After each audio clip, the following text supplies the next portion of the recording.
Greetings, fellow Toastmasters, and welcome to the Disney Toastmaster Podcast. I'm Kyle. And I'm Melissa. Today marks the beginning of our three-part series we are calling Nautilus. Today, we start with part 1, Trains in the Disney Parks. This is the second series of our show unraveling the connections between Disney-related topics. Our series titled Nautilus will tie together trains in Disney parks, Walt Disney's first Imagineer, Roger Broggie, and Mickey and Minnie's Runaway Railway. Join me as your Toastmaster as we travel by rail across Disney parks and resorts and discuss how trains run through the heart of the Disney company. So raise your glass and crossing arms and join us for Trains in Disney Parks, a passion of Walt Disney himself and so many others who helped build Disney.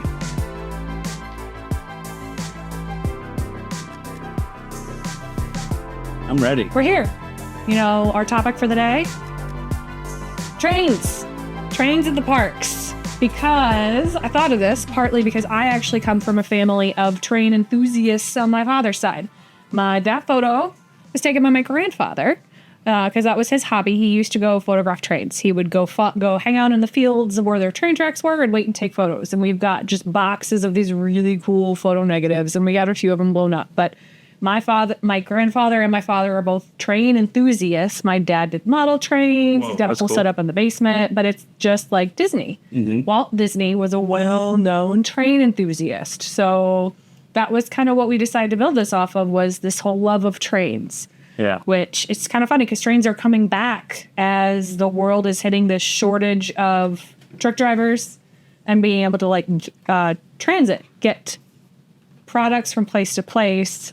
Trains are becoming more respected again after they were kind of thrown to the wayside. But Walt Disney was a huge train enthusiast. So we're going to talk right now about trains at the Walt Disney parks. Caveat, I'm not going to talk about monorails. I'm not going to talk about like the horse-drawn stuff. There were a lot of things referenced in some of my sources that were not trains. They were things on tracks. And I decided to keep this to what I would define as a traditional train. What a child would recognize if you pointed at it would say that's a choo-choo train. That's what I stuck with. Yeah. And I think keeping it like kind of, going, and I'm going to talk a little bit about monorail a little bit when we talk about Roger Broggie. But I think, that's the whole thing. We got the juice is the trains at the parks, mm-hmm. Right? That's the juice. That's the juice. That's the juice. But it's all adjacent. They don't have to be all in the same vein, but they are definitely shaking hands in some way. They are. Work together in some way. Yep. So, and I will say, the Disney as a company has one of the largest private collections of operational steam locomotives in the world. Okay. They have 17 functional steam locomotives. Which is pretty rare these days, because that's not how trains work anymore. It was, of course, one of Walt's lifelong passions. His first railroad was, of course, in his backyard, the Carrollwood Pacific Railroad, which was not in the parks, but it kind of started. It was the beginning of his love for it. It was an 8th scale train. Came out in 1950 was the debut, and it was a custom-built steam-powered locomotive encircling the property. So based off this love, when he decided to go build Disneyland, he wanted a train to be front and center. He wanted it to be one of the first things you see. And so that train is prominently on the front on Main Street, USA. Yeah. It's like one of the first things when you walk into the park, it's like, even they kind of kept that at Disney World too. Mm-hmm. Like they have the railroad station is greeting you. Yep. And at some point they were doing welcome shows to the day that included the train coming chugga chugga choo choo. It is one of the first things you see because Walt wanted that, but it's also more accurately represents the turn of the century Main Street town because this is a time when that was the main transit, when you had goods coming and people showing up on trains. So It's, but that's why there's trains in almost every park. Almost. Totally. Shanghai Disney doesn't actually have a train in the park. Oh. Well, not the train, not the railroad. Oh, okay. It doesn't have it. There is kind of commuter trains to get to the park. Okay. Again, that's a commuter train that's getting to there. That's like a subway. That's sure. But they don't have an actual railroad. Most of the other parks do have railroads at the front of the park. So we start with Disneyland Railroad in California. That is a functioning steam train, opened on opening day. So July 17th, 1955. There's, all the descriptions that they give on the website. It's a steam along the banks of the rivers of America. And you can go online and see that. It is, there apparently is also between Tomorrowland and Main Street stations, the special treat awaits of the legendary dioramas of the Grand Canyon and Primeval World. So there's also extra visuals because the whole route along the train isn't that scenic. So they decided to throw some extra stuff out there to keep your eyes entertained. So you got a prehistoric land. Nice. Where some towering audio animatronic dinosaurs come to life. Mm-hmm. And then they, at one point, you're talking about now, or are you talking about then? This was now. Now, okay. It's still happening. Wasn't when Disneyland opened, was there any sort of dinosaurs then? I don't know the answer to that. Oh, okay. I'm not sure when they put that in there. Yeah. I know the train was functioning when they opened, but I don't know what the scenic dioramas were. Oh, okay. Because that description came from the current Disneyland website. Gotcha. For that attraction. Yeah, I want to say that there was like I don't know. I might be jumping ahead here, but did you look into like any of like the Rainbow Caverns sort of thing and stuff? Rainbow Caverns. No. So at Disneyland, there was like part of the ride and a train track that went through some of these older things. And I'm pretty sure there was a prehistoric part when it first came through because they had dioramas or whatever you want to call them with like different scenic things going around. But they had the Rainbow Caverns was part of a train tour as well, where you went through and it was all these colors and water and stuff like that, like old Disneyland stuff, long gone. Well, yeah, I mean, that's the thing. They have to kind of routinely close these down and rework them because they are, again, functioning steam trains, which is an old technology. Mm-hmm. So, and the Walt Disney World one was closed very recently. Mm-hmm. But Disneyland, for, what is now, the trains show up every 5 to 10 minutes. You're looking at an 18-minute ride if you're going to ride it station to station. Oh, if you take the whole loop. Yep. Okay. There are 4 stations at Disneyland. You got Main Street, you got New Orleans Square, Mickey's Toontown, and Tomorrowland. So you can use it as an attraction to just take a break, sit down, take a rest. That's what some of the reviews were talking about. It's really good if you have kids that are tired to just have something that is doing something but is not tiring. It's not exhausting.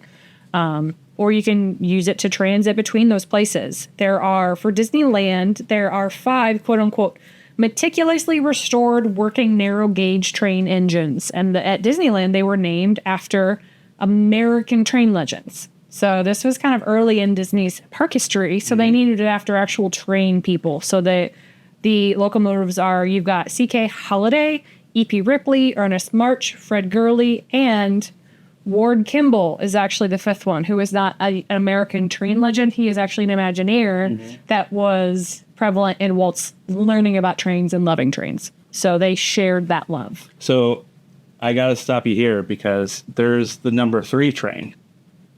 The number 3 train? So the E.P. Ripley and what's the other one? I think the number 1 is... So this is just Disneyland. There's different names at every park. Yeah, right. So at Disneyland, you have what were the train names again here? Right here. Okay, yeah. The C.K. Holliday is the number 1 train, and the E.P. Ripley is the number 2 train. The number 3 train is actually the Roger Brogy.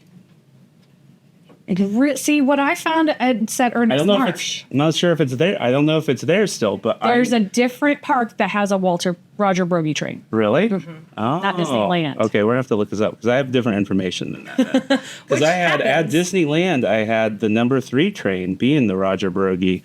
So I don't know. Do you mind if we stop? I have it as number 4 at Disney World. Oh, okay. Let's see. Sorry, this is not exciting. Podcast material right now, me looking this up. Let me see. I mean, I find conflicting information sometimes. So I have it right here. The railroad number 3. Well, Disney World. Is this World? That's Disney World, not Disneyland. Okay, so the number 3 I wonder what the 1 and 2 at World are then. I know all the names. Oh, you do? Okay, At all the parks. Oh, okay. So this is just. I'm glad that you did this then, because like I had this down as just the number 3 train, but didn't think about it being 1, 2, 3 at one park. And again, I'm just, these are the another 5 park. names. I don't know that their locomotive. Oh, okay. order. That's These are good. the 5 names. But at Disneyland, they started with American train giants plus Okay. Ward Kimball. Nice. Then they had.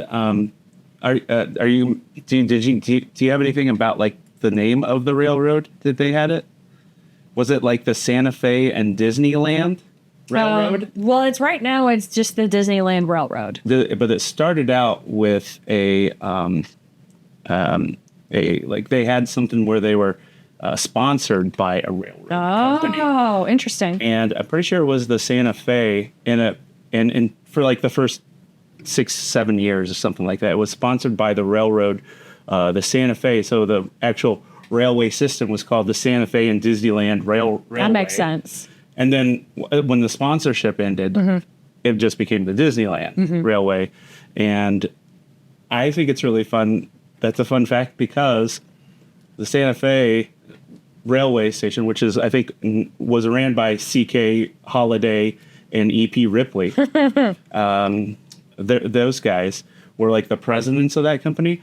But more as being a musical sort of person. Newsies? Well, no, I'm thinking of Judy Garland doing the Atchison, Topeka, and the Santa Fe, which is actually the same company. So that was one of the railways that they did was the Atchison, Topeka, and the Santa Fe was part of Santa Fe Railway Company or whatever. I mean, that makes sense because right now we have so many trains at the parks that people who are excited about trains can reference. But when Walt Disney was a fan, he had to see actual trains. He had to go to where there were functioning trains in the world. Yeah, 100%. Until he built his, and then he started building all of his up. Yeah. And then he had his own little railroad. Yeah, I mean, for me, the only reason I know anything, and I know very little, especially before researching for this, know very little. The only things I know about railways and trains or whatever in general is from Disney stuff, you know?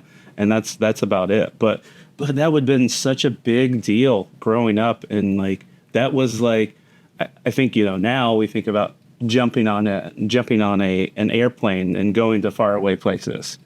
But, a certain period of time, like that wasn't even a thing, obviously, because planes were not flying through the air like that or whatever. Like you would think about jumping on a train. Trains are how you got places. You were going to faraway places and thinking about adventures and all these other things because of trains, and that's like the idea of like an adventurous spirit moving across the country. You were going to do that probably on a train. Well, and it was also so much of train travel had to do with where the trains would go because tracks were stagnant. They were laid down. It was a lot of cost. It was a lot of labor.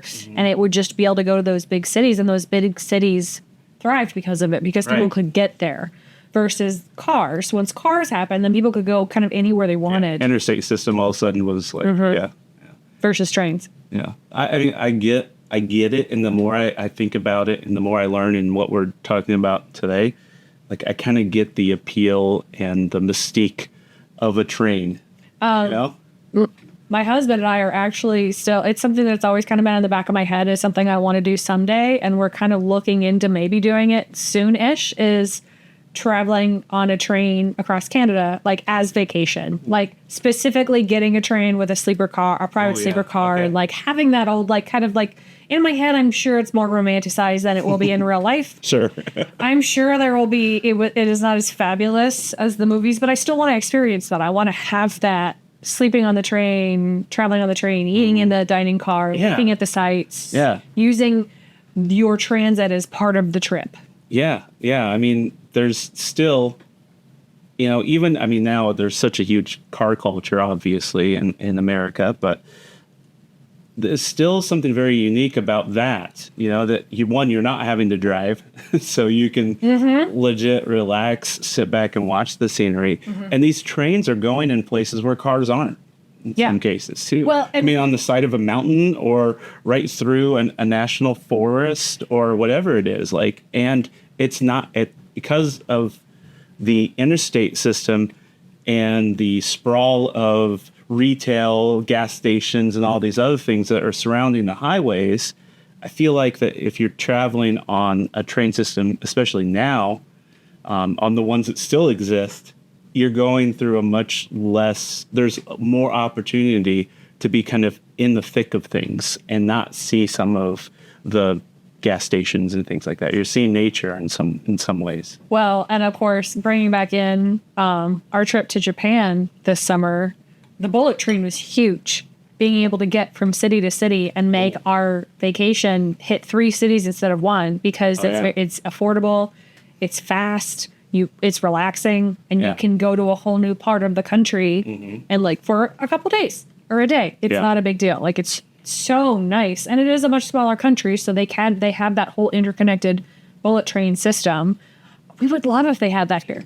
It would be, the bullet train was so much nicer than air travel. Like it had space. You got to bring your own food on. We had our little bento boxes. Cool. You could bring your luggage right on with you. It was very, very nice. Yeah. I mean, I wasn't even thinking about the actual functionality and the utility of it. I was thinking about like the cool, like looking at things. Looking at things. Yeah. But you're right. Like that's like such an efficient way to travel and see things too. That's super interesting.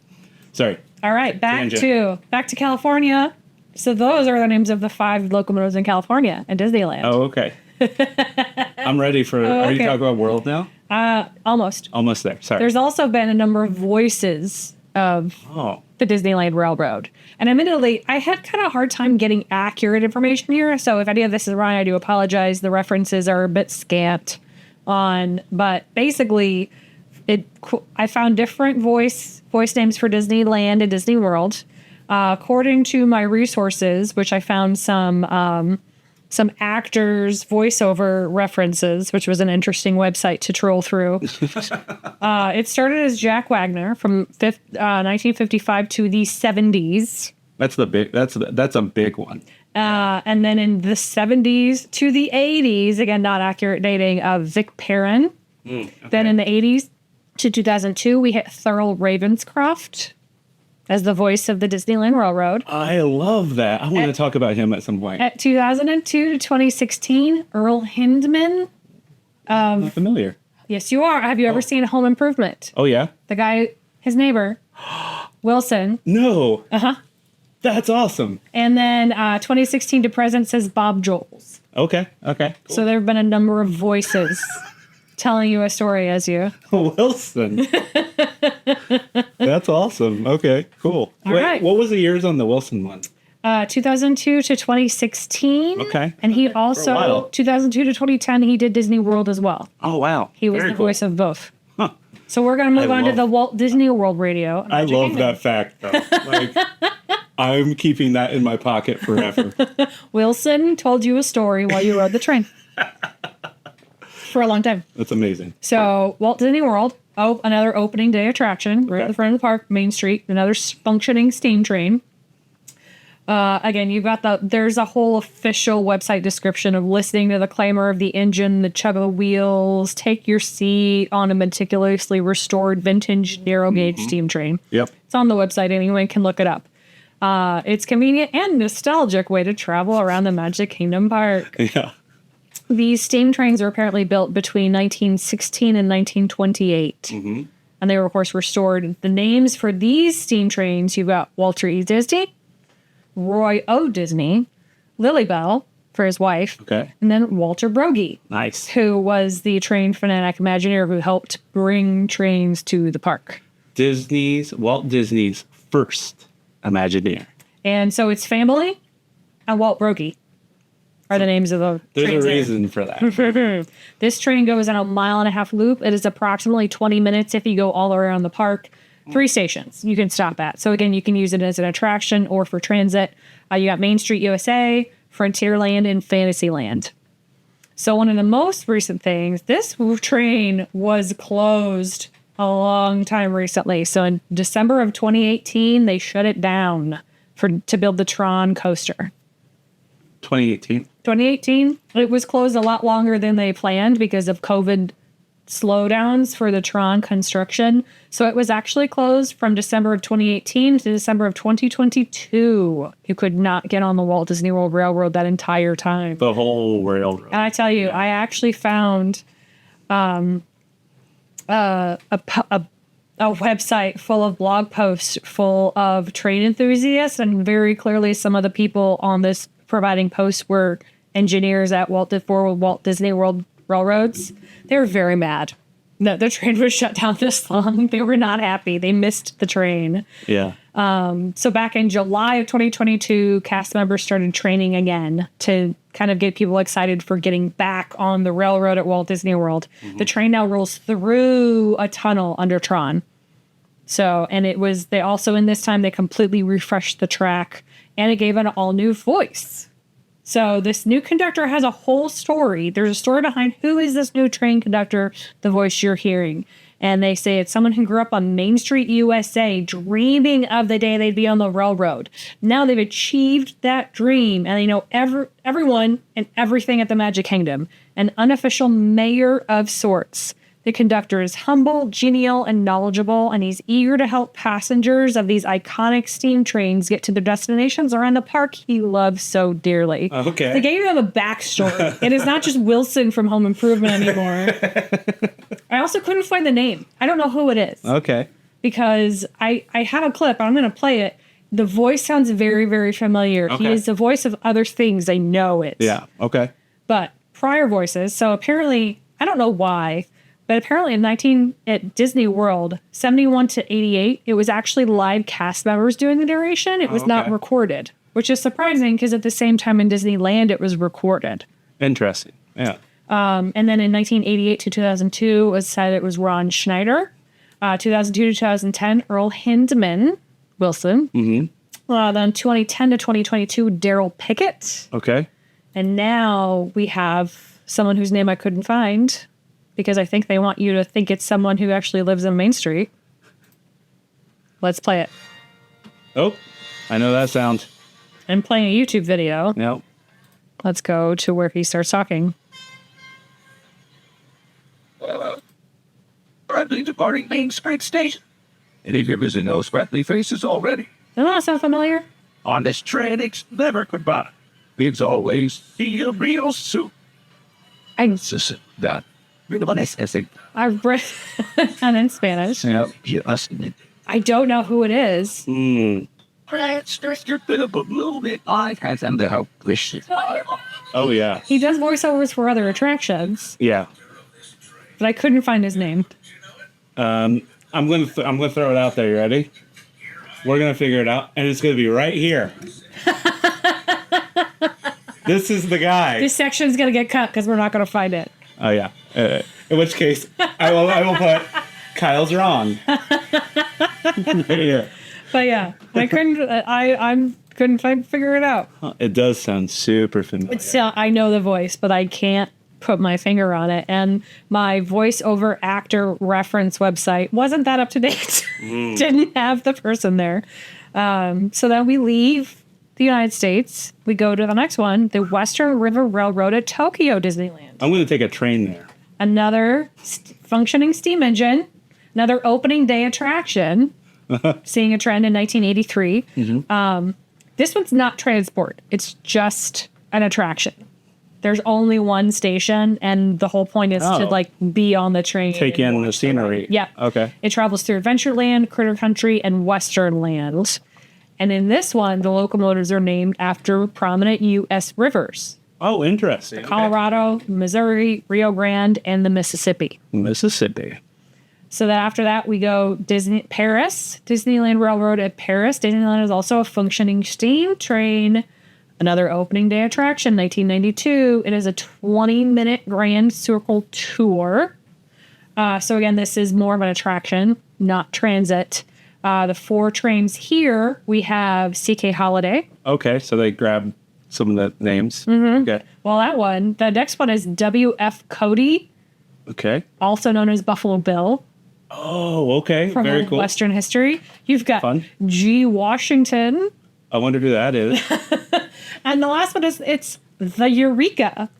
because that's what gold miners used to yell when they would find gold Eureka! during the gold found rush. it. So the names are a little bit more chaotic in Paris. I'm the old prospector.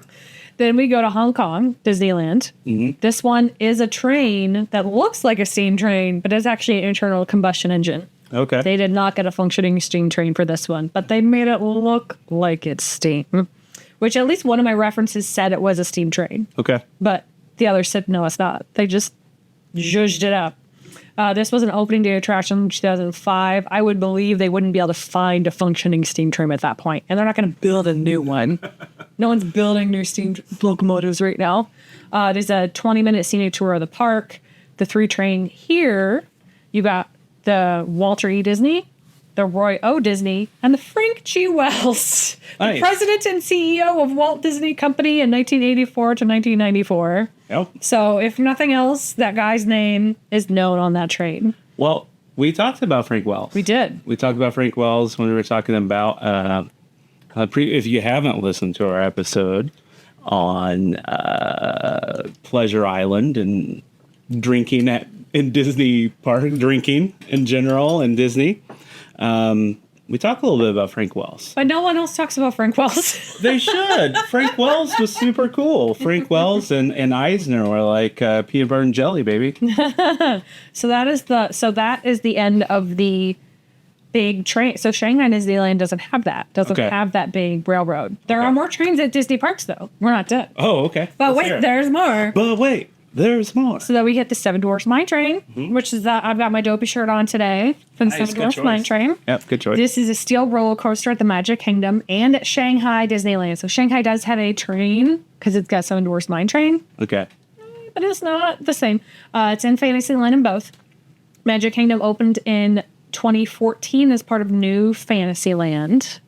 Replaced the 20,000 Leagues Under the Sea. Well, it was 20,000 Leagues Under the Sea from 71 to 94. Then it became Pooh's Playful Spot from 2005 to 2010. Okay. And now it's the Mine Train. Okay. And that's at in Japan. Was that Japan? The Magic Kingdom in Disney World and at Shanghai. At Shanghai. At Shanghai, it opened in 2016. It was an opening day attraction for Okay. that park. Okay. So it was only a couple of years after it opened in Florida Okay. that they brought it to Shanghai. It has an interactive queue, which we all love a good interactive queue.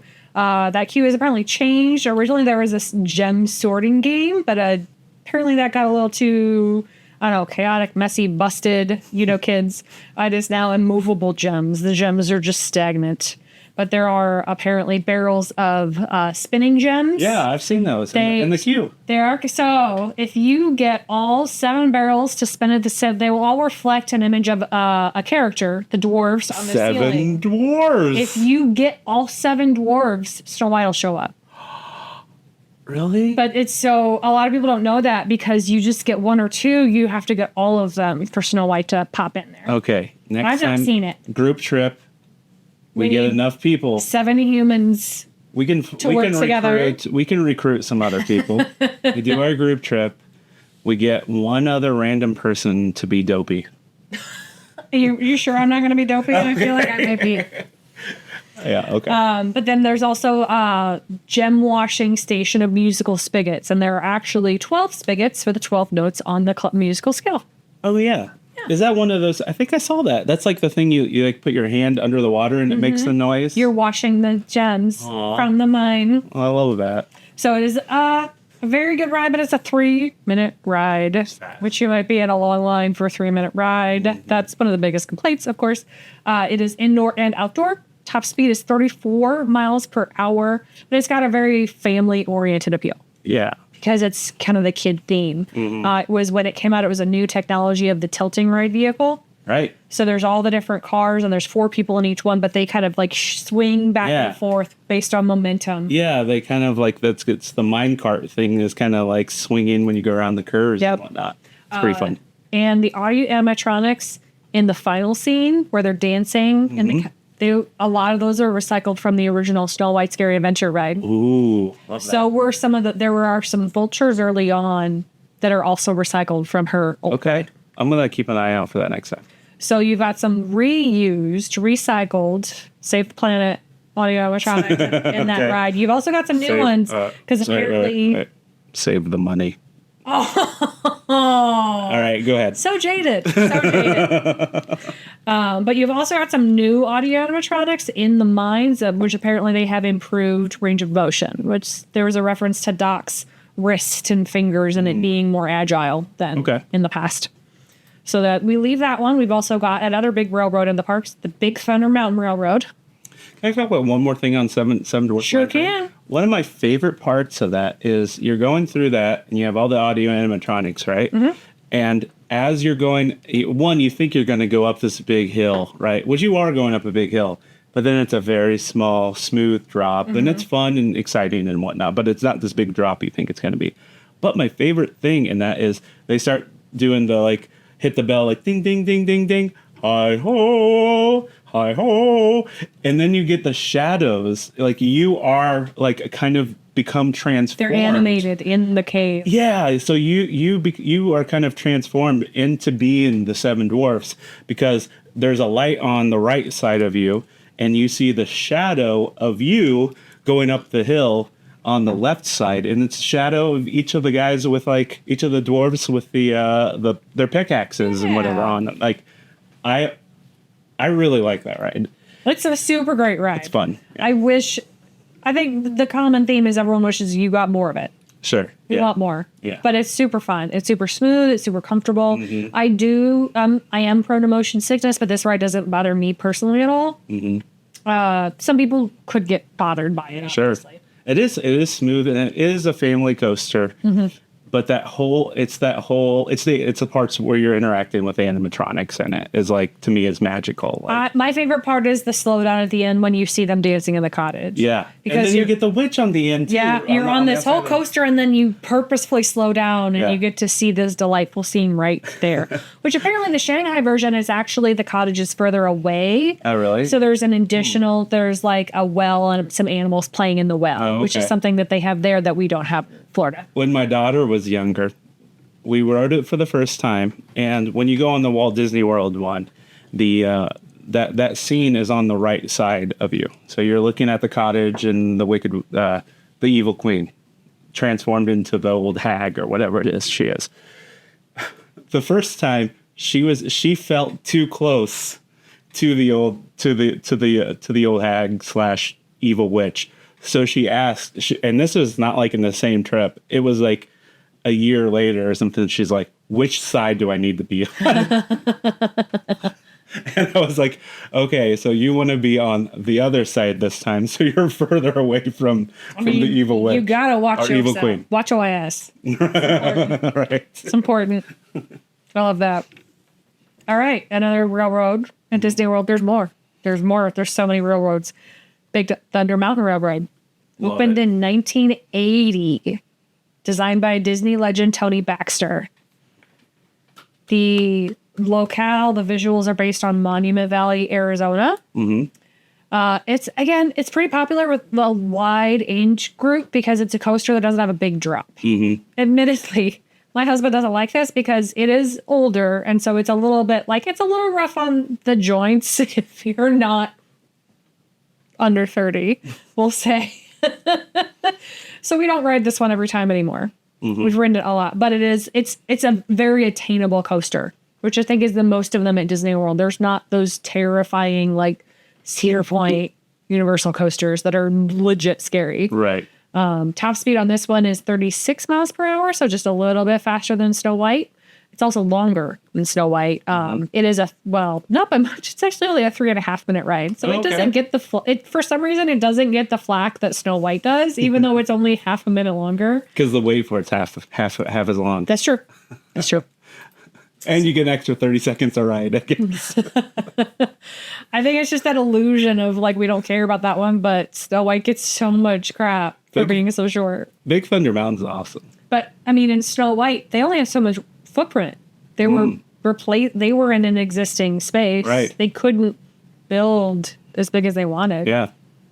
I love New Fantasyland. Me too. So I actually remember my 2017, I went with my family and we got a tiny preview of New Fantasyland. It was like my favorite memory ever. We were in Mickey's PhilharMagic, and at the end of our show, a cast member came in and said, if anyone wants a preview, help us out, give us some feedback, follow me. And I was like, oh, hell yeah. Let's go. Absolutely. Following you. We walked into New Fantasyland and we got to do the Belle's Storybook Adventure before it was open. So we got to see the castle. Mm-hmm. My husband got chosen as one of the guards. We got to do that before it was open, and it was like the best day ever. That's awesome. I want to throw in a little fun myth or maybe fact. I don't know.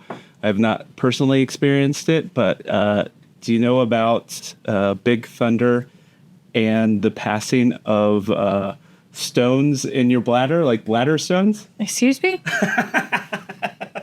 There's this big thing, and there was a study done where they talked about sitting on certain parts of Big Thunder helped people pass kidney stones? Kidney stones. Yes. Please see reference here. This is I'm so confused. No, it's like a real thing. Like wow, like because of the momentum and something. the movement. Well, I mean, I told you it shakes your ass up. It's not good on your joints. That's what made me think of that. Is like there's a whole thing and like a whole story about and a study done by I feel like I don't know, reference it. I will try to reference it.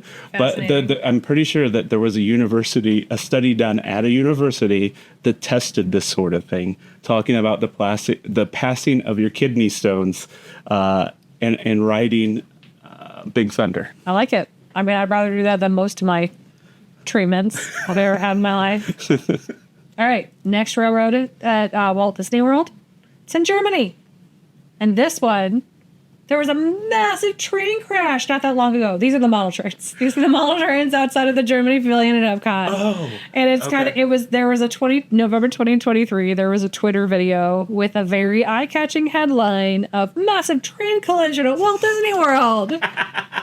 And there's actually, there's video of the two of the model trains hit head on and fell over. Oh. But, yeah, these are by the Germany Pavilion. They opened actually during the Flower and Garden Festival of 1995. Oh, okay. It was actually intended to be temporary. Everyone loved it so much. It's there forever. Yeah, I hang out there. Yeah, it is. And there was another reference of it's actually really hard to have an outdoor model train area because of the weather in most of the United States. Sure. For the most part, like it wouldn't be able to handle it, but because of Florida's kind of like moderate temperatures. Mm-hmm. So yeah, there is the biggest train collision was there.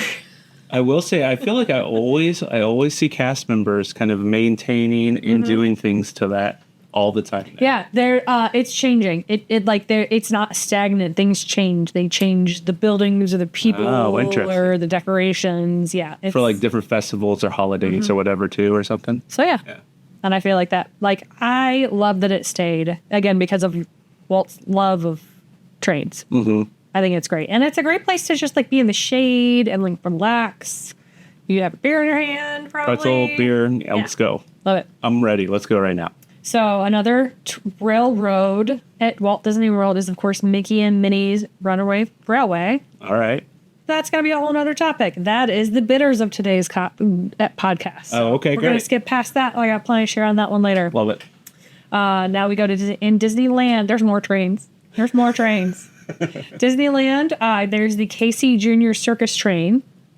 And this is in Paris and in California. So it is basically a rideable miniature railroad. It gives you, so there's the Storybook Land canal boats. Okay. They go on one side to show you the scenes. Mm-hmm. The railroad goes on the other side. So it just gives you different vantage point of those storybook scenes. Okay. So it's kind of just like, I don't think I rode them because I think we did the boats. We were like, we don't need to do the kiddie railroad as two adults. But it is another train that is there. It gives a tour of the miniature versions of scenes from the Disney animated films. There's no narration on the train. There's apparently narration on the boats. Okay. I don't remember. It's been a minute. but it is based on the train from the Dumbo movie. Casey Jr.'s coming round the track. Exactly, from the last episode. Jr.'s back with a smoky stack. So apparently this is an actual internal combustion engine, opened in July of 17th, 1955. So this was an opening day attraction that closed the next day because of difficulties, this is not the first ride we've heard of that was opened and then closed, and then it reopened pretty quickly July 31st that same year. We all know, if you know anything about Disneyland history, it was a massive last minute push to get to the opening day that they had already sent the tickets out. They couldn't renege on, pouring concrete that wasn't quite solid. People's high heels were sticking in it, things like this. So it was a massive push. They got it reopened pretty quickly. There's also the Casey Junior Circus train in Paris. This one is actually like a powered roller coaster. It's not a train engine. Oh, okay. So it's a similar, again, it's still looking at that storybook circus area, but instead of it being in a train, it's a roller coaster. Okay. Last still open train is the Wildlife Express train at the Animal Kingdom. Oh, that goes between Rafiki's Planet Watch. Yep, you got it. Yep. This is internal combustion, again, not steam. Open in 1998, opening day attraction. Yeah, Animal Kingdom. Actually, I will say, low key, one of my favorite trains at all of Disney World. Actually, like it's one you're like sitting on it on the side, so you're facing like out. Yep. And they have all this like cool like luggage and stuff strapped to the top of it. And you get a really cool view of it from, what's the little like food court area over there where they have a bunch of different restaurants over there at Animal Kingdom? The little Africa area? Yeah, it's right over there. And there's like a fence right there. You can sit and go get your drink. I've done this before. Great relaxation spot at Animal Kingdom. Go get your drink, some food or whatever. Watch the train go by and see how many people can wave at you. I love doing that. But it's specifically, they're bench seats, and they face the side. Yeah. It is an open air car. So you get the views, you get the breeze. Yeah. It can hold up to 200 people. Whoa, okay. It is brand new, but they purposely made it look weathered. They made it look like it was old time. Yeah, it's fun. Goes between the conservation station in Africa and Rafiki's Planet Watch, which is it's a 1.2 mile journey, 7 minutes. It's 7 minutes inbound and 5 minutes outbound. I think outbound is to the Planet Watch and inbound is the other way, but the reference I had didn't specify what was in and what was out, so that was a little weird. Okay. But yeah, that is the last functioning train that I referenced from the parks. There's a couple that are no more. Okay. They used to be. Fort Wilderness used to have a railroad. Oh, yeah, that's like a thing. Fort Wilderness had a steam train, opened in 1974. But due to numerous operational problems, poor design, and high cost, it's no more. Yeah, there used to be the tracks used to be out there too for a long time. And I don't know if maybe you referenced this or not. Is it those train going back to again, watch our episode on Pleasure Island, but the ticket booths that were there were actually the old railway cars from I'm pretty sure Fort Wilderness, and those were the old railway cars were used as the ticket booths going into Pleasure Island. Good. I did not know that. The other train that is no more, there was apparently a mine train through Nature's Wonderland. That's the one I was That's what you were talking about? That's the one I was talking about with the Rainbow Caverns. Oh, yeah. That was a separate train. It was opened in 1956. So about July 2nd, 1950, so about a year after the park opened, because the park opened in 55. It was replaced by Big Thunder Mountain Railroad. Okay. Yeah, that's the one. That's the one I really wish I could have seen. That's the one I think I was wrong in what I was talking about. But it was that one was the one that had a prehistoric sort of, you could see the dinosaurs. Yes. And then they had the Rainbow Caverns, which was kind of like the finale of that whole thing. So one more, couple little extras, which are kind of fun, is just that at Fort Wilderness Lodge, there is a Carolwood Pacific Room in honor of Walt's original railroad. Okay. It's at the Boulder Ridge Villas. Okay, I want to see this. It is apparently a serene space with vintage photos and memorabilia, including 2 of the original cars from the Carolwood radio are there under glass. Whoa. Which is really cool. That's Really cool. And there are a couple photos of Walt that were taken by Walter Broggie in the 50s. There's also there is some train memorabilia under the station at the Walt Disney World Main Street Station.